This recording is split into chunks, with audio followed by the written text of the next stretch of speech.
Welcome back to the Fallout New Vegas perfect playthrough. It's been a little while, but now we are back. I have now soloed every boss in the Elden Ring DLC, and it's time for us to finally head to the strip. So let's just go past the credit check. Or present your passport before proceeding to the gate. Trespassers will be shot. Credit check? What's that for? Admission to the strip requires an official passport or proof that you are carrying the required minimum balance. These policies prevent less reputable persons from entering and ensure a good time will be had by all who enter the strip. Alright, I'll submit to the credit check. I'm sorry, but your balance does not meet the minimum balance. What do I need to get in? If you are unable to meet the minimum balance requirement, an official passport is an acceptable alternative. Please return when you have sufficient cash or passport. Oh no, I don't have enough caps to get in the strip. Oh no, I really needed those caps. Oh no, I guess we're gonna have to go look for some job. Howdy. My name is Jed Masterson, and I'm a caravan boss for the Happy Trails Caravan Company. If you're hearing this, I have a job offer for you. Happy Trails is organizing an expedition north into Utah, off the Long 15, and we need people. We're looking for caravan guards, prospectors, couriers. If you're used to humping it across the waste, straight toward trouble, we want you. If you got a pip-boy, we definitely want you. On the other hand, if you're a greenhorn or a city slicker spinning tales about your skills, you can kindly go hang. If we like your gumption, we'll pay you square and treat you fair. Find me, Jed Masterson, at the Northern Passage if you're interested. Luck to you. Howdy. My name is Jed Masterson, and I'm a caravan boss for the... Well, it seems like we can get these caps required to get into the strip from working with the Happy Trails Caravan. That's always the little headcanon that I like to say, sort of have a reason for why I'm heading out to Zion in the midst of all the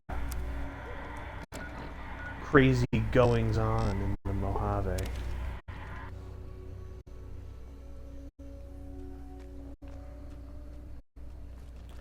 So now we'll head out to the Northern Passage, and we've already dealt with a lot of North Vegas in a previous episode. So we should be good to just head over there, talk to the caravan people, and head out to Honest Hearts.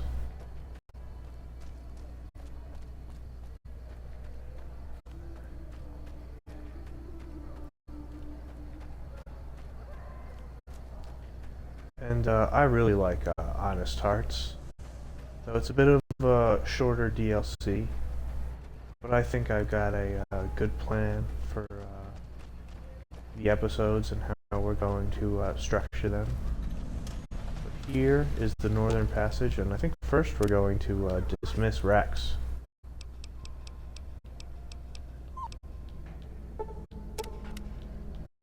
As we cannot bring any companions to the Northern Passage. Well, let's talk to Jed. Howdy, friend. Heard my little broadcast, did you? Yeah, you look the type. Wait a minute, I recognize you. Yeah, you're Alice McLafferty's rising star, ain't you? You sure you want to be here? McLafferty's non-competes are pretty rigid. And that voice line obviously only happens if you have already completed McLafferty's quests. So, Jed, why don't you tell me more about the job? The job is simple. Help us get this caravan into Zion and find New Canaan. The pay is 25 caps per day. Half up front, half on return. You'll get a bonus if we make it into Zion, plus another bonus if we reach New Canaan. Oh, one more thing. Don't mention the name Joshua Graham to anyone. Anyone. Who is Joshua Graham, and why shouldn't I talk about him? Just don't. It makes the new Canaanites powerful uncomfortable, and it scares the britches off the tribals. Don't talk about the Burn Man either while you're at it. Trust me on this one. It's for your own good. Tell me about Happy Trails Caravan Company. We're a smaller company out of Sacktown, up in the northern part of the NCR. We run some business through New Reno. They're on the Little Loop. Had a nice run to Salt Lake City too, but then we lost contact with New Canaan, and that went all to hell. Why can't you get to Salt Lake City? Without New Canaan's mission in Zion, the only ways to Salt Lake City are down the old I-80, or up through Ogden. The highway's too risky. NCR's rangers are so busy here in the Mojave, they don't have the manpower to keep the raiders off. Ogden's just too far. We'd lose more in travel expenses than we'd ever earn. And, what can you tell me about New Canaan? Don't know much about the place, but I can tell you about the people. The New Canaanites were some kind of religious group from before the war.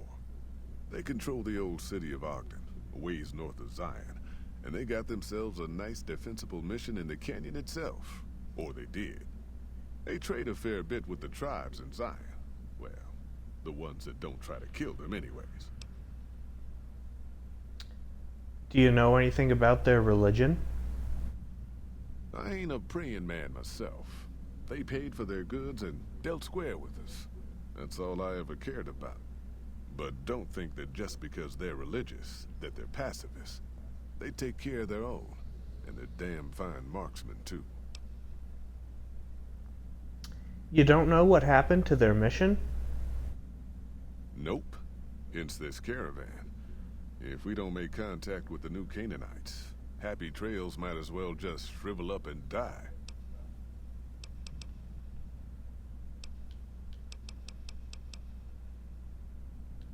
And we're gonna first buff up our barter. Should have kept my stuff on me. That's okay.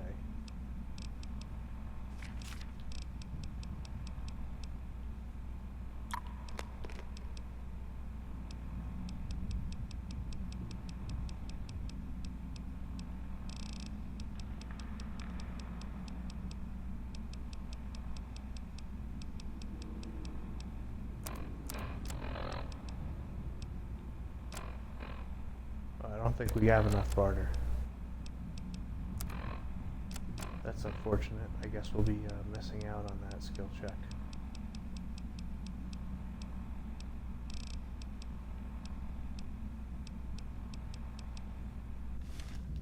Are you here to jar at me or... Wait.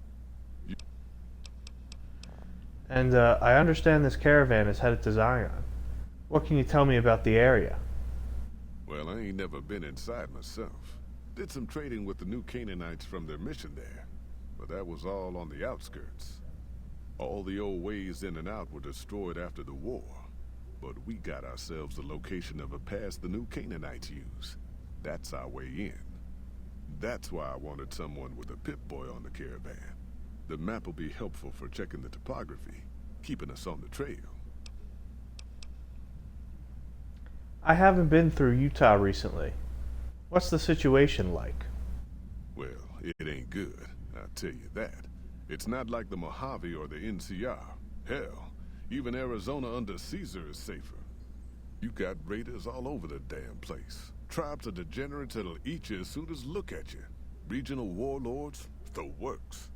Not too many decent places to stop and trade. New Canaan's one of the only ones left I know about. Tell me about the Raiders. They're about what you'd expect. Crazy, jacked up on chems, violent as hell, and not too bright. The worst of the 80s, but we won't be passing through their turf on this run. Degenerate tribes? That's right. The folks that lived in Zion before the war, they didn't just get a little savage. They're downright feral. Most of them don't even speak English anymore.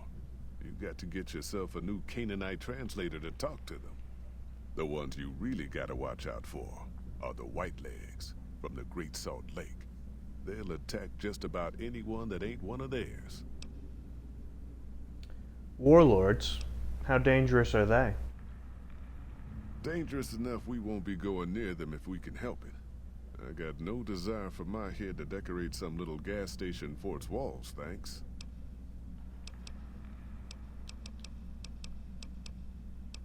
And, I'm glad this is part of the playthrough again. I missed playing low-stakes Caravan. How about a game of Caravan to kill some time? Should have figured you for a player. All right, let's play.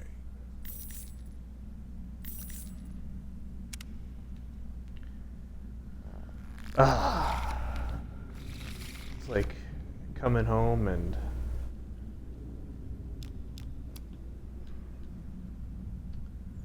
slipping into, your comfy after work clothes, playing Caravan again.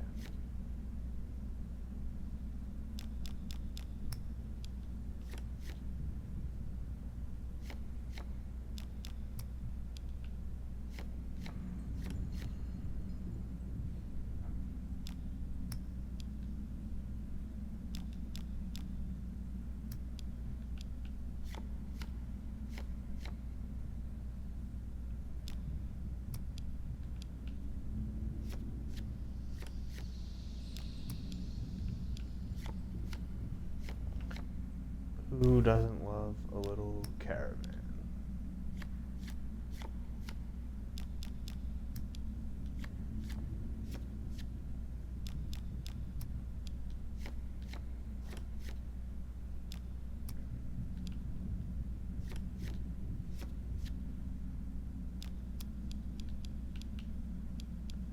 I think we very well could have lost there, but we're good to go now.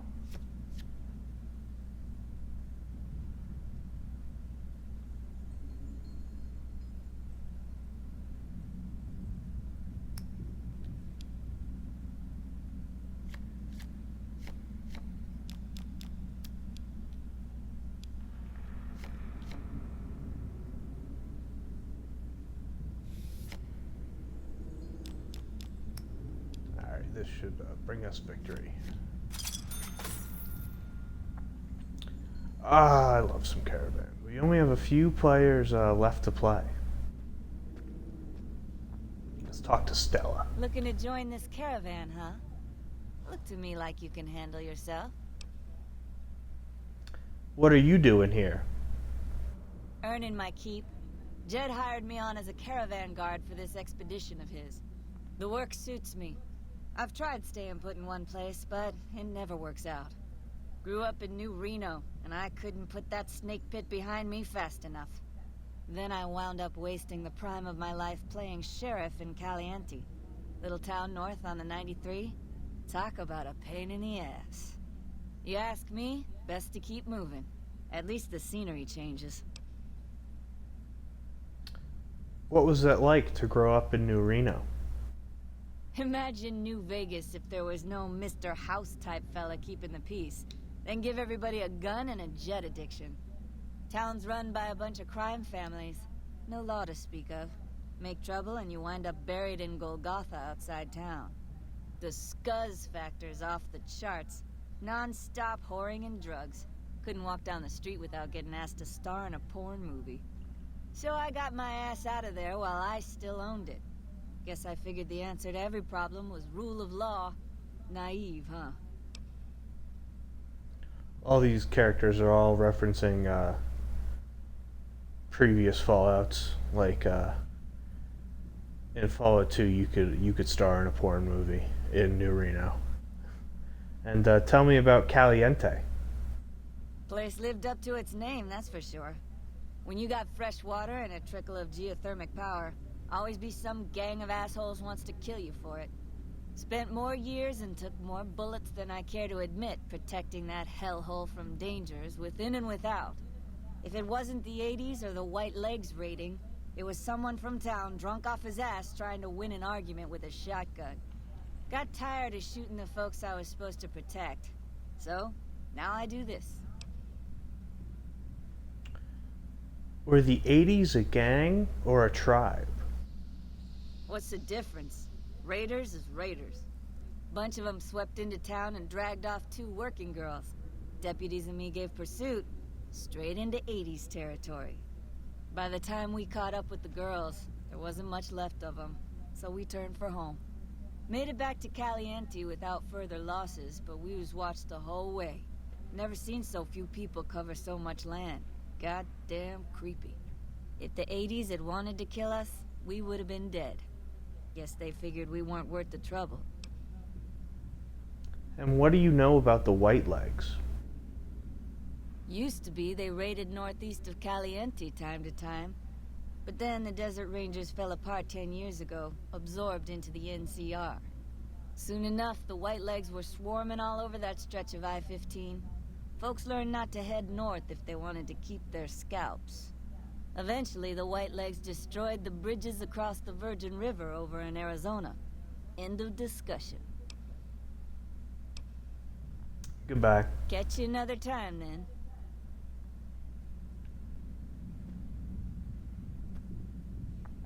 And these guys don't have lines. Let's talk to Ricky. You looking for trouble, bud? I got plenty to spare, so watch your ass around me. You do anything around here besides talk too much? You want to know what I do, bud? Anything I fucking want. I'm one of a kind. I've been places, see, and done things. Lots of them. And when it's time to kill shit up, hell yeah, I'm a fucking storm of death.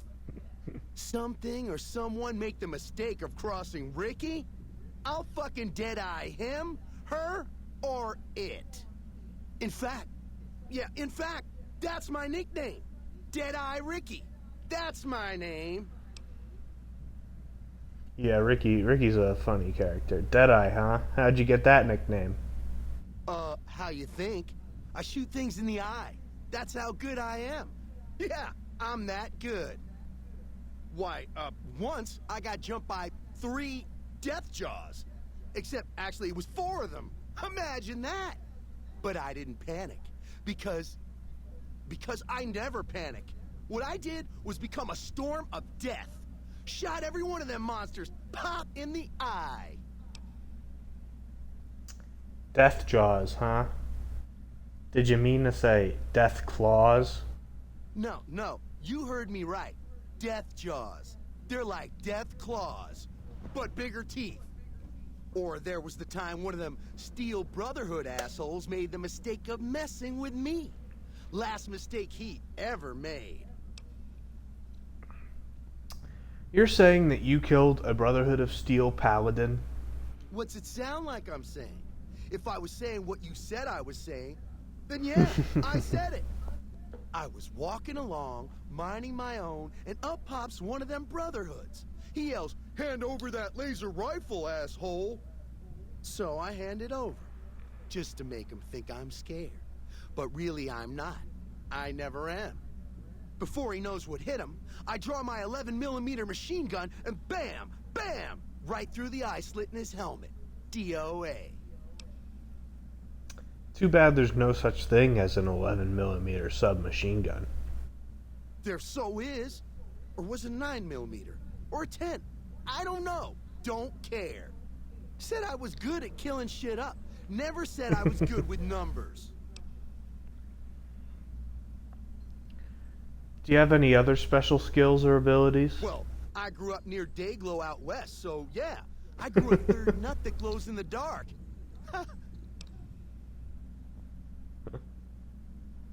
And I see you wearing a Pip-Boy and a vault suit. Nice job, Eagle Eye. Of course I got a pit boy and a vault suit. So what? Where'd you get the vault suit? Where the fuck you think? Vault 22. That's where I grew up. You're lying. I've been to Vault 22. No one's lived there in 150 years. Oh, you've been to Vault 22, huh? I may have been exaggerating a little. Truth is, I got this suit and the pit boy off a dead prospector who came out from Zion. Guy was dead when I found him, okay? Had a ton of shit on him. That's how I know there's good loot in Zion, see? And what do you use your Pip-Boy for? Sorry. The shit I do with it is so far over your head, be wasting my time to put it in words you could understand. Basically, it makes me badass. More badass, I mean. It's totally mind-blowing shit. It ain't just some bracelet. Know what I mean? Jed says it's got maps and shit like that. So that's how I'm gonna guide this caravan where it needs to go. Not that I didn't know all that already.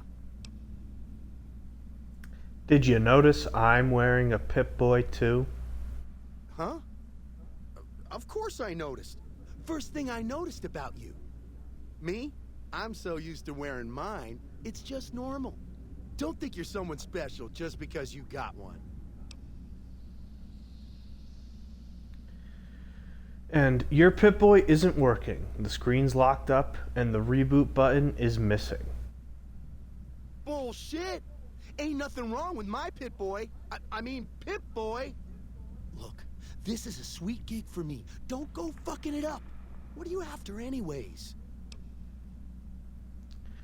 And then you can tell him either one, but I'm gonna tell him to carry some of my gear, and I'll keep my mouth shut. I travel light on purpose, okay? But fine, I'll tell Jet I'm carrying less so you can carry more. What an asshole. And unwarranted hostility and general agitation? How long have you been a psycho addict? Hey, hey, hey, fuck you! I didn't say nothing about using psycho! How much psycho you got stashed away? If you run out on the trail, the withdrawal's not pleasant. God damn it! I didn't say nothing about using psycho. But, just talking hypno-theoretically here. Got any suggestions? And you can sell him some psycho. I'm not gonna. Or tell him to leave. But it's your problem, not mine. Why'd you bring it up then? When the withdrawal hits and I feel like killing something, I'll know where to start. And I'll see you later, Ricky. Yeah, whatever. So yeah, this is the eclectic bunch that you're heading to Zion with. And let's talk to Jed. Are you here to jar at me? And we can keep playing him, Caravan. Alright, let's go. I'm ready. Are you now? You know we ain't coming back this way for a good long while now, right? And you know about the weight limit. I don't want no whining about old Mr. Masterson. I left my one-of-a-kind plasma cannon back at base. Can we go back for it? You sure you're ready now? Why the weight limit? You ain't never been to Zion, have you? We'll be passing through a whole mess of narrow slot canyons and high rough passes. A big pack will get you wedged in like a super mutant crawling through a storm drain, and too much weight will kill you in the thin air.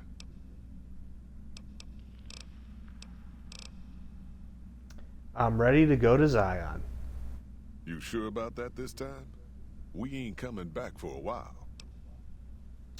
Yes, I'm sure. Well, all right then.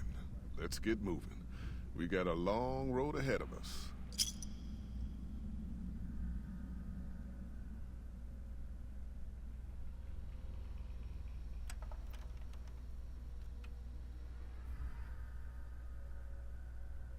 The paths we're following are slow going, so you might as well keep your ears open and listen to what old Jed has to say.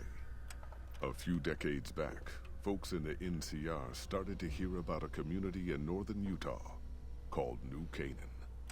Didn't know much about them, except that they were religious folks, sent out missionaries to talk to the tribes. We've seen our share of cults, but the New Canaanites, they were honest traders. Good fighters, too. Raiders wouldn't tangle with them. But then, the Legion appeared in Arizona. I reckon you know all about them.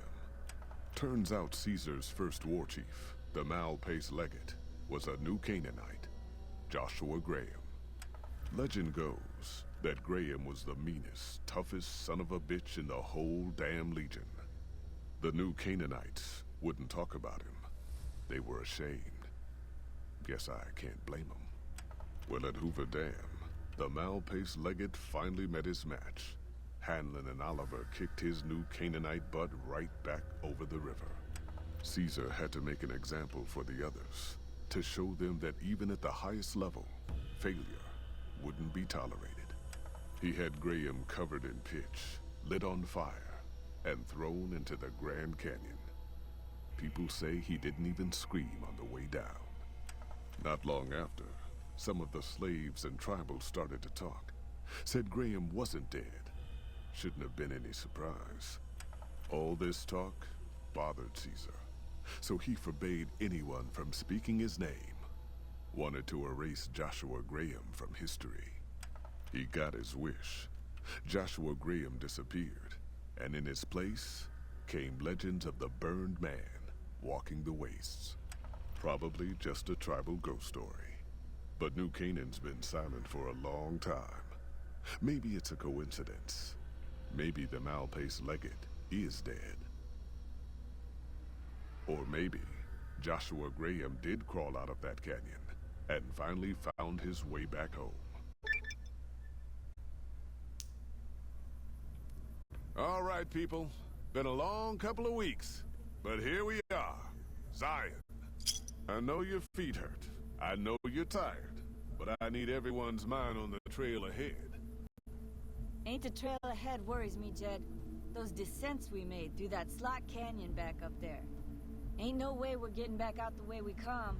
And then what? God damn it, Stella heard you the first time. And the 15th, too. The New Canaanites will know a way. And if they don't, we've got the maps on our friend's Pip-Boy over there. Enough lollygagging. Get moving. And keep an eye out for tribals. Sorry to bother you with reality, old Jed. Who cares if we can't get back out the way we come? That's not a problem. I like the little ghost story that Jed Masterson tells to start off the Hold on now. DLC. I swear I heard something up ahead. God damn it! Ambush! Cover people! Watch yourselves! Oh no! Ambush!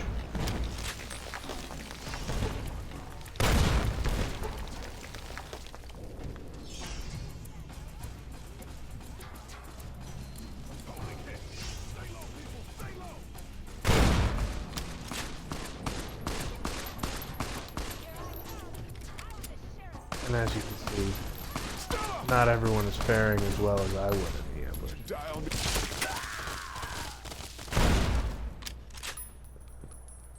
Great voice acting from Jed there.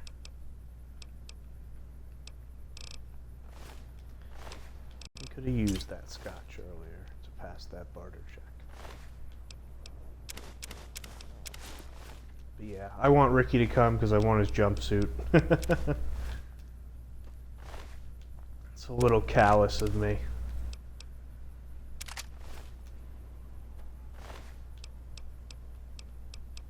And a good amount of gear you can pick up to start off the DLC if you want to do a DLC only run. But we're not doing a DLC only run, so we're fine. And it seems like, unfortunately,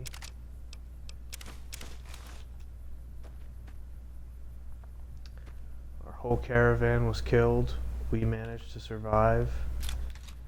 And now we gotta find the new Canaanites and a way out of Zion.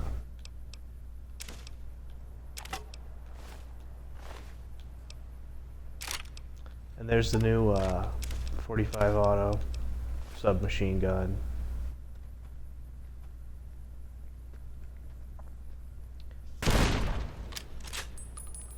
And I don't know if you saw. Yep, right there.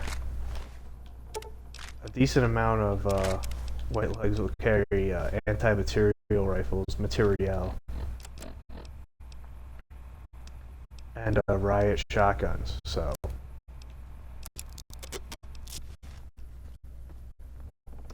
we actually should be pretty good on ammo. And there's another White Leg. But he gets killed by Follows Chalk, who you can see is using a pistol. White Legs don't leave survivors often. You're some kind of lucky, let me tell you.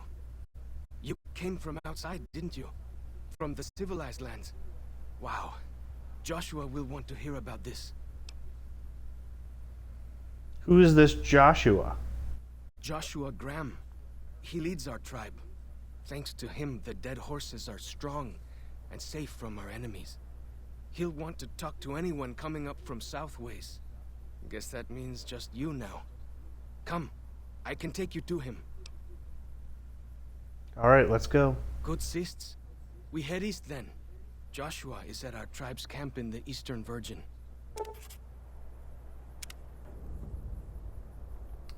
And that's interesting. The whole game we've been warned not to speak of Joshua Graham, and the first tribal we come across talks to us about him.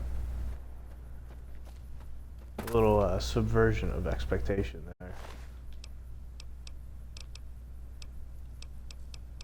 As you can see, there are poisons in this DLC. Hold up. See that log over there? Take a closer look. There might be some good stuff tucked in there. And yeah, Follows Chalk will say stuff and help you out. Talk about your jangling bottle caps. We follow this path for a while. Nice view of the river. Yeah.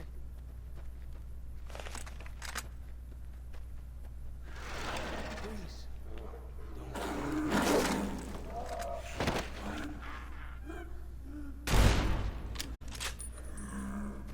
Yeah, we're a badass Follows Chalk. We don't need to worry about the Yaogwai.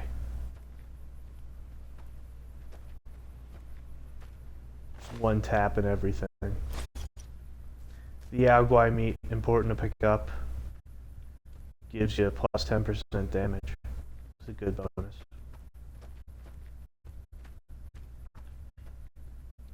And let's see what Follows Chalk has to say now. What can I tell you?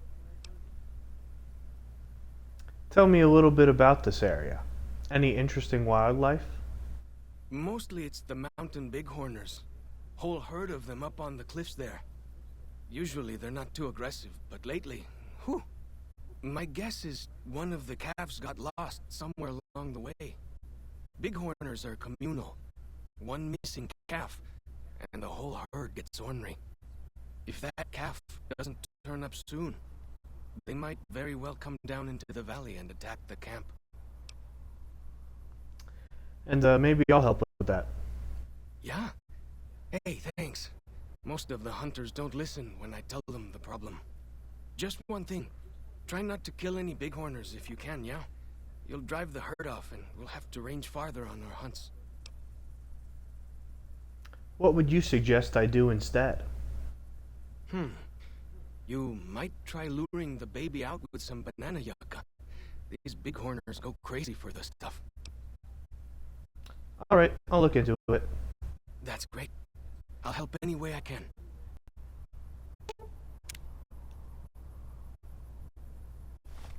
And is he gonna give me the quest?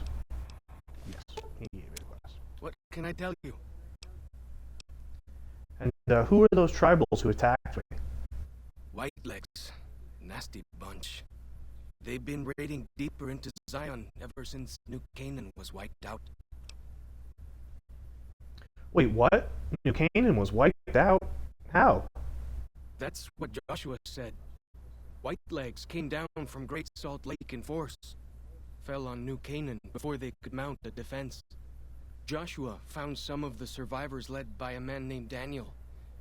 Most of them have fled the valley, but Daniel stayed on with the Sorrows tribe. He and Joshua have been arguing over whether to stand and fight the Whitelegs, or take the Sorrows and the Dead Horses out of the valley. Where do they come from? That's the weird part. Normally, the Whitelegs keep to the Great Salt Lake. I don't know what brought them down this far south. And, let's see. Why are you called Follows Chalk? Our advanced scouts leave chalk signs to mark places rich with game. I'm not a full scout yet, so I follow the marks and guide the hunters. What are all those tattoos? Dead horses mark ourselves to commemorate our hunts. When a hunter takes a great beast, or when a youth goes on his first hunt, he gets a tattoo. And tell me about your tribe. We came up in the land of the Dead Horse, though why the back when folks called it that, I got no hint. We raided, we fought, we lost. Our enemies drove us back into Zion, and we would have died if it hadn't been for Joshua. Joshua and his Caesar. Wait, what about Caesar? When Joshua first came to us, he was servant to a man he called Caesar. He led his master's armies, and we were ready to follow him into war. Then he lost his master's army to a tribe called NCR, the Sunset People. When he returned, Sunset People. he was as you saw him, burned, broken, but changed. He led us away from Caesar, led us to our own destiny in Zion. What did Joshua do for you? If it wasn't for Joshua, the Dead Horses would still be the whipping boys of the Zion Valley. He taught us how to hold our territory, to protect ourselves. He guided us away from Caesar, and showed us how Caesar would have destroyed us. What do you know about the new Canaanites? Little bit. I met some of their missionaries a few times, but I've never been to their city. Joshua could tell you more. Or Daniel, I imagine. What's with the shell casings in your club? We decorate our clubs with them to honor Joshua Graham. They were the weapons of his old tribe, so now they are ours. Can't say they seem that dangerous to me, but Joshua says they won the West. Do you remember anything about Joshua from before he became your leader? Only a little. I was very young. He was different. Prouder, yes, but harder, crueler, more driven. Really, I was terrified of him. We all were. When he came back, I almost didn't believe he was the same man. He was humbler. He wanted to protect, not destroy. Why is it so important that we fight the Whitelegs? Well, because they're our enemies. What else would we do? They take our land, they kill our scouts, they poach our hunting grounds.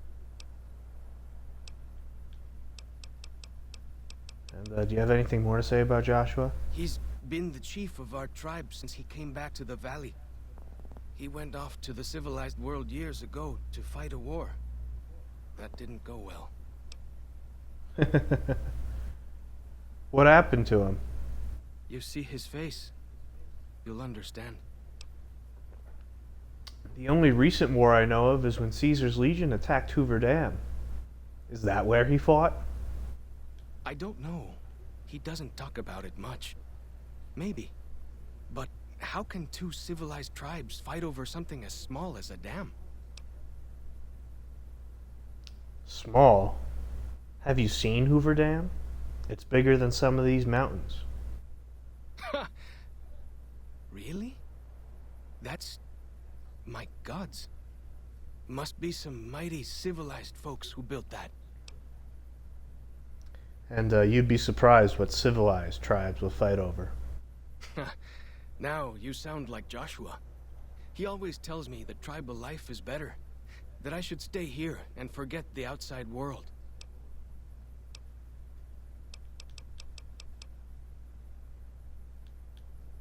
And yeah, a few things to comment on.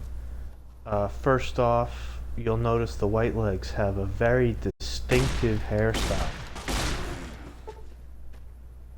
And not only do they have a distinctive hairstyle, but they displayed odd behavior in coming down from the Salt Lake, Great Salt Lake, and attacking the new Canaanites. So that's something interesting. Some kind of view up here, eh? If you know how to look, you can spot all kinds of landmarks from up here. Look, I'll show you. And that's something we'll learn more about during Lonesome Road, is the reason behind the Whitelegs' behavior. Another thing that's interesting is just the different tribals. Tribals are a concept more often explored in classic Fallout and kind of abandoned in Bethesda Fallout. Is the idea of people coming out of the vaults and then they create tribes. And we see a lot of that here. Not as much in the base game, but we're sort of getting out into the wilderness. So I like that addition. And then here's something else that I wanted to sort of discuss, is that pretty much everyone, including myself, does Joshua Graham's ending as opposed to Daniel's ending. And it is the best ending. Don't get me wrong. I am a believer in that. You see the dead sentries? Shamans say our enemies' souls are trapped in them. But Joshua says it shows we're serious about fighting Whitelegs. As you can see, Joshua Graham has started to put Whiteleg sentries on spikes. But yeah, what I wanted to discuss was that, well, Joshua Graham is most likely right, and that they need to fight the Whitelegs. It also bears a strong parallel to the story. Getting all turned around. We're exploring a little, Fallis Jock. A strong parallel to the story of how Caesar started the Legion. And I think that's a little bit lost on people. That Caesar started the Legion in the middle of the wilderness, and he was just fighting to survive. He taught the Blackfoots how to clean their weapons and how to perform small unit tactics and how to create explosives. And at the time, that seemed like a no-brainer. He needed to help them and use his knowledge to lead them. And it eventually spiraled out of control into this whole legion. And then you come up here and everyone's like, oh, well, you have to fight the Whitelegs. You can't just leave like Daniel says. But when you sort of analyze it with this parallel to Caesar in mind, you realize that what Joshua Graham is doing with the, and we need that green gecko hide, by the way. What Joshua Graham is doing with the dead horses is remarkably similar. He's teaching them. Dead horses and sorrows mark them on taboo places. Places from back when. Good thing for you, I don't buy into that stuff. He's teaching them total war. He's teaching them how to fight. And in doing so, could very well be going down that same exact path again. There it is. Why do you carry all those bottle caps again? They jangle like crazy. Like the shadow of... But yeah, so I think that's sort of an underrated aspect to the choice in this ending. I think this is a guaranteed 45 auto pistol, by the way.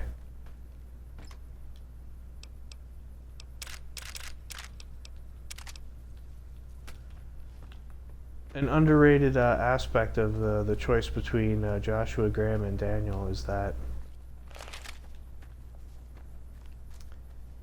Daniel sort of provides an alternative. He says, you don't need to go down that path. You can just, you can leave. You can sort of preserve your innocence, but also sort of preserve, in a way,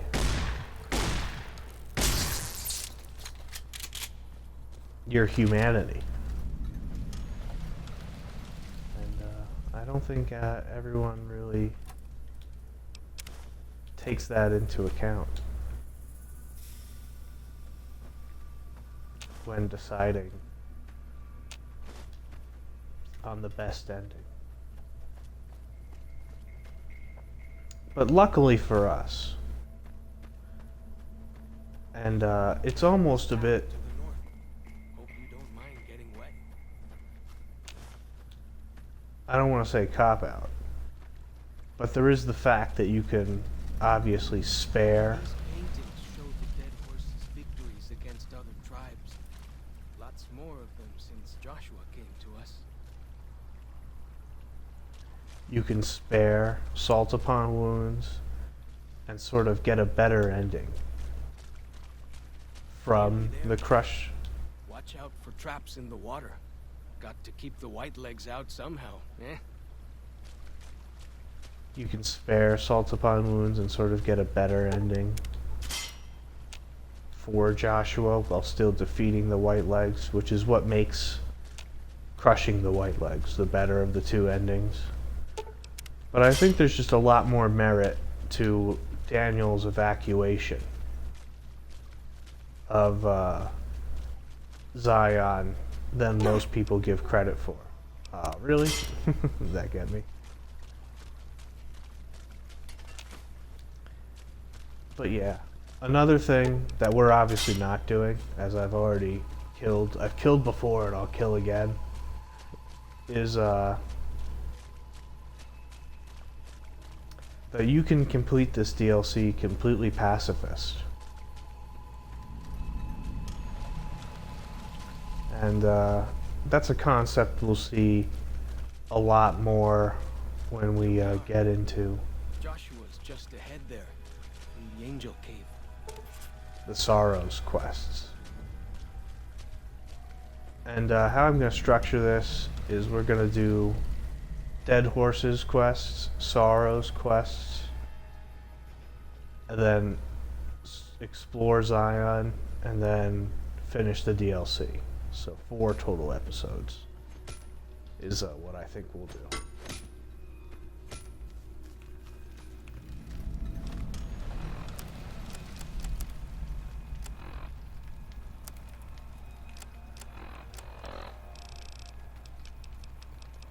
Now let's have a mentat quick.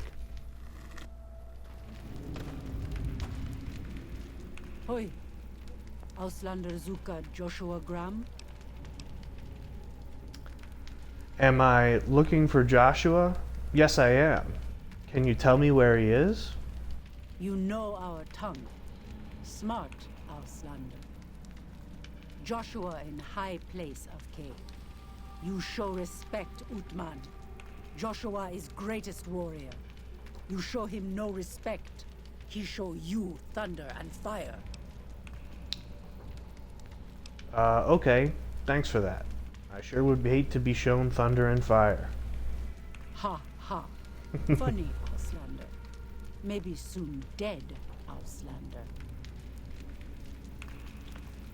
And now we'll finally go and talk to one of everyone's favorite characters, the legendary burned man himself, Joshua Graham. We should have given you a better welcome on your first visit to Zion. But from what I hear, the Whitelegs beat us to it. Whitelegs seem to be the only visitors we have these days, and I wouldn't have expected anyone from the Mojave to come looking for us. And you're a courier, no less. Not the one I was expecting, but I suppose he wouldn't have come with a caravan. I don't know if you were close to the other members of your group, but you have my sympathy. I pray for the safety of all good people who come to Zion, even Gentiles. But we can't expect God to do all the work. Wow, what a badass. How do you know so much about what happened to me? The dead horses are capable scouts. Nothing passes into or out of Zion without my hearing of it. I came here with the Happy Trails Caravan Company to make contact with the new Canaanites.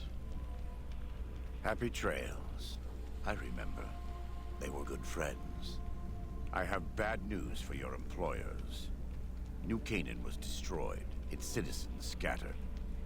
All because of the Whitelegs. And Caesar, of course. The Whitelegs want to join the Legion.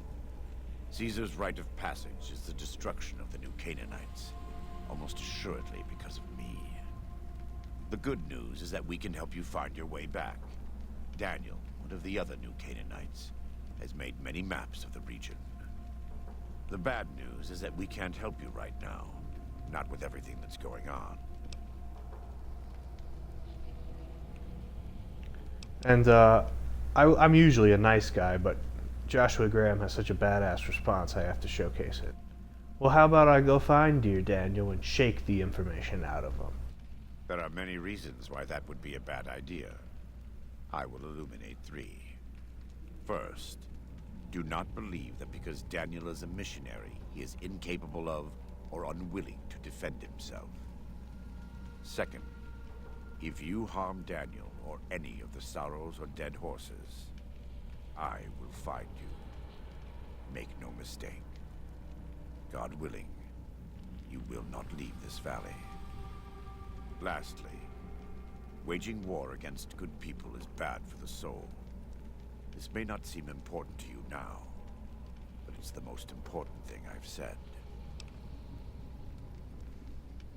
Just such a badass. Fine, what do you need? You're a good neighbor to us.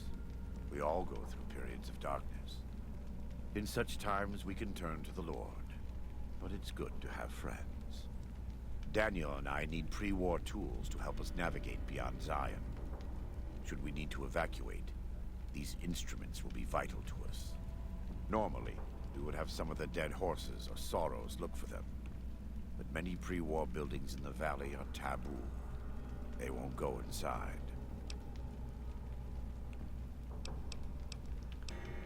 Taboo.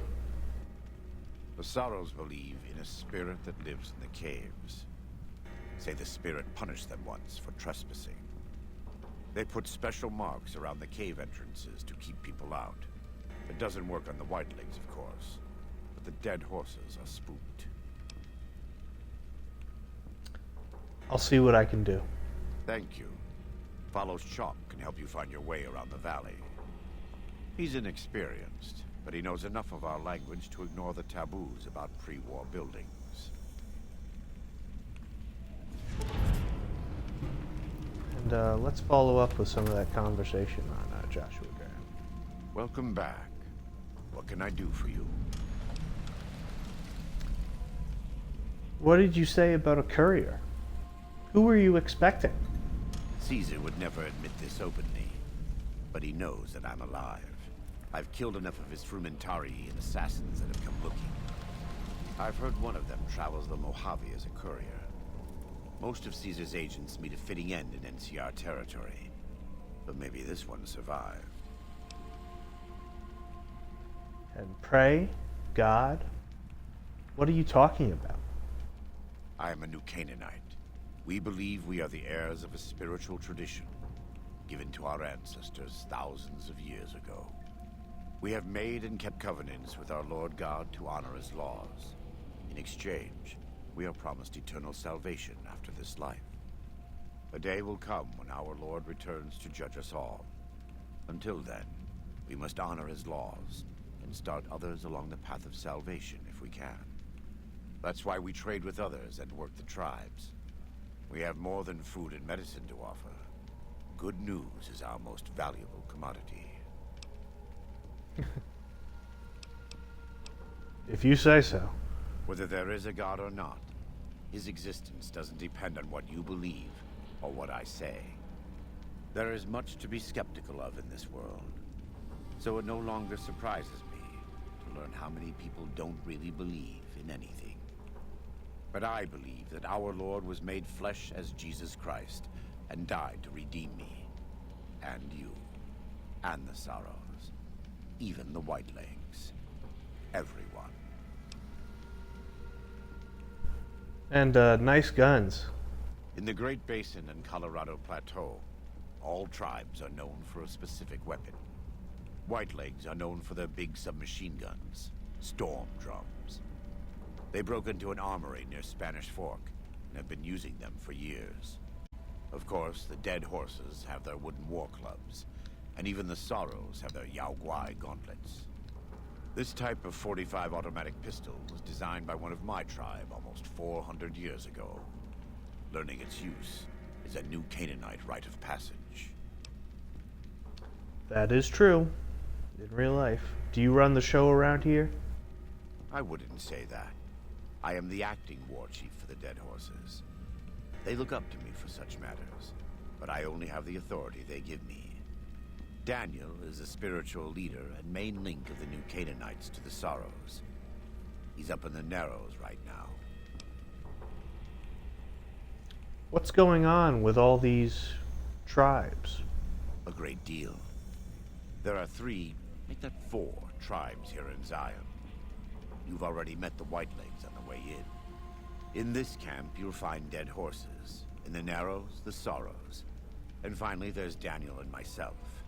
We're new Canaanites. Why did the Whitelegs attack my caravan? They attack everyone who isn't a Whiteleg, especially caravans. They don't know how to survive on their own, so they have to raid. But as for why they are here, they are trying to wipe us out. All of us. They want to join Caesar's legion, and they can only prove their worth by destroying the new Canaanites and everyone we shelter. Do they speak our language? Most don't. It's been hundreds of years since the war.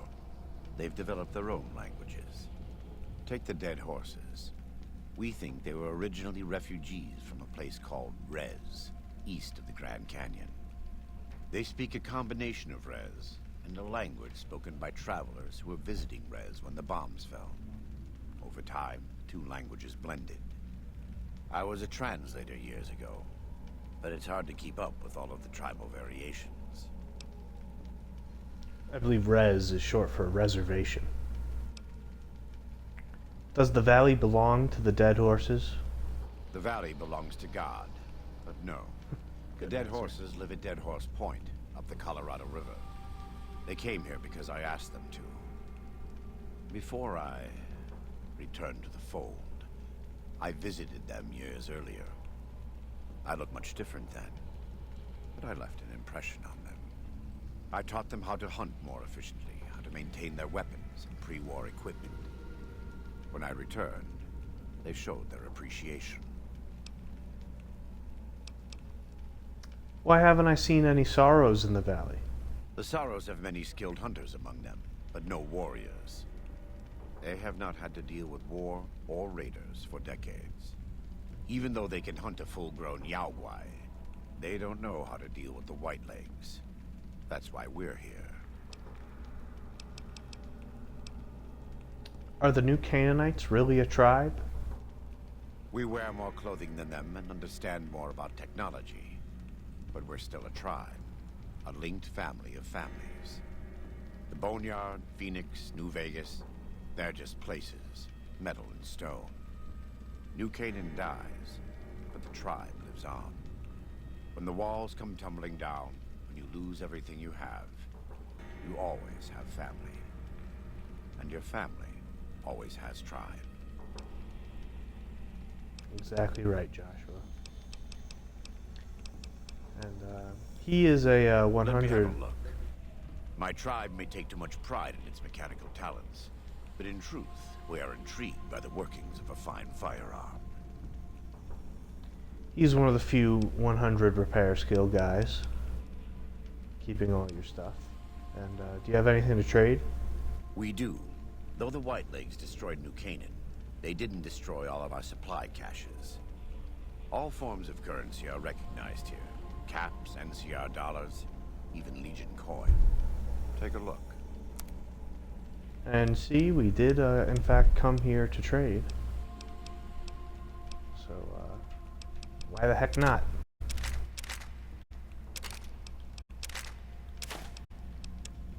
And he has quite a few 12 gauge rounds.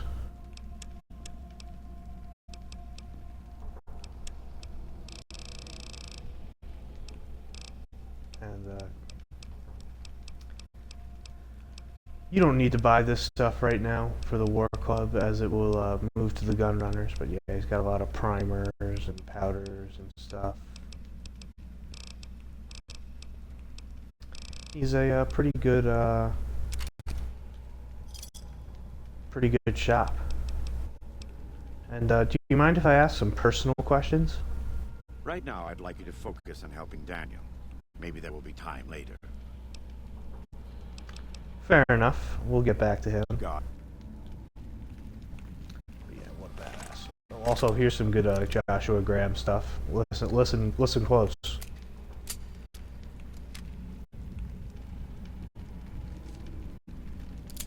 Alright, I guess it doesn't work while he's at the repair table, but we'll point the gun at him later and he'll make a comment. That'll be a future episode.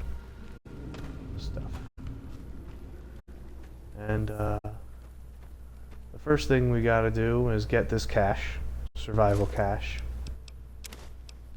which have an interesting little pool of loot, but not too much for us in that one. And we will be finding the rest of the survivalist caches all in. There can't really be a place where people go into big buildings and give away all their money just to watch someone flip paper squares on a table. Yeah, let's try to be quiet to listen to all their little dialogues. But I think that'll do it for part one. This has been the introduction to Honest Hearts. I think next episode will be the Dead Horse's quests, and then the Sorrows quests. Maybe we'll do them all in one. Maybe not. And then we'll explore the valley, find all the survivalist stuff. I think I'll end up having to read out those whole logs because everyone loves them so much. And then we'll do the big finish to Honest Hearts. So that'll be the structure of this DLC. That's this episode of Fall at New Vegas Perfect Playthrough, and I'm glad to be back. And I'll see you next time.